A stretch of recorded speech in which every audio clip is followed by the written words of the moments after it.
Thank you to the good doctor. Thank you, Uncle Tubbs. Let's get back in the kitchen with Jason. So you've gone vegan, but now you don't know where to start. You don't even know what that first step is when it comes to scrumptious, truly delicious vegan food. Jason McNamara has got your back. Now, Chef Jay has joined us in the kitchen to show us a recipe from his beautiful new cookbook, The Kind Kitchen, because this guy is kind to the world and to our bellies.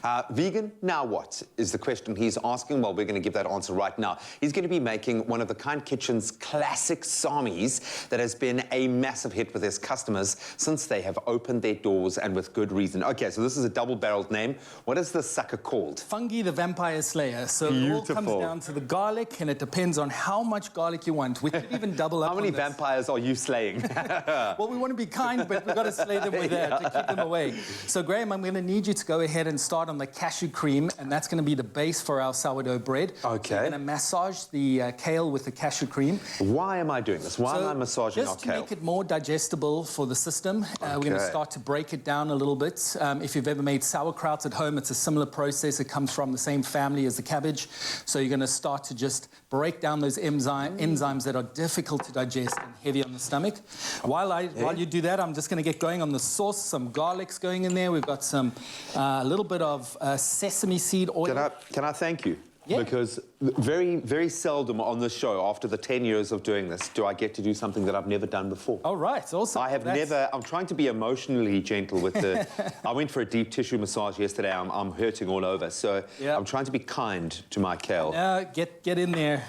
Release those enzymes. All right, so we've also got some miso paste here. Now, this is super important in a umami flavor profile. We've got quite a deep, dark miso, so I'm just going to go quite light on that. You can also replace it with, I've also added soy sauce. You can use vegan Worcester sauce. Now, most off-the-shelf Worcester sauces these days are vegan. Okay. You've just got to watch out for anchovies. That would make it not. And I'm seeing anchovies surface more and more as a flavorant, if you will. Sure.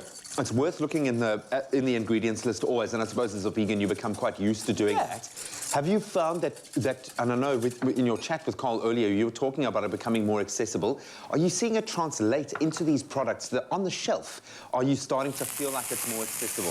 Absolutely. Sorry about that. Dramatic. I love it. Quite dramatic. Yeah, definitely seeing it a lot more accessible. So I'm just popping in our shredded king oyster mushrooms. Now, the important part there is that we've pulled it so that it resembles more like a chicken. Yeah, it looks like a pulled beef or a pulled chicken. It's beautiful, man. We're adding that, so we're going to add some of our sauce. Now, important part here is just to let it cook down quite slowly. So I'm just going to reduce the temperature.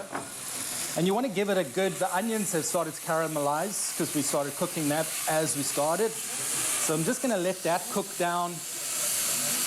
And we're going to give that about 5 minutes to cook down and resemble what we've got plated already. Beautiful. The important thing is mushrooms need time to release the liquids, the water content in them. So we're just going to give it time.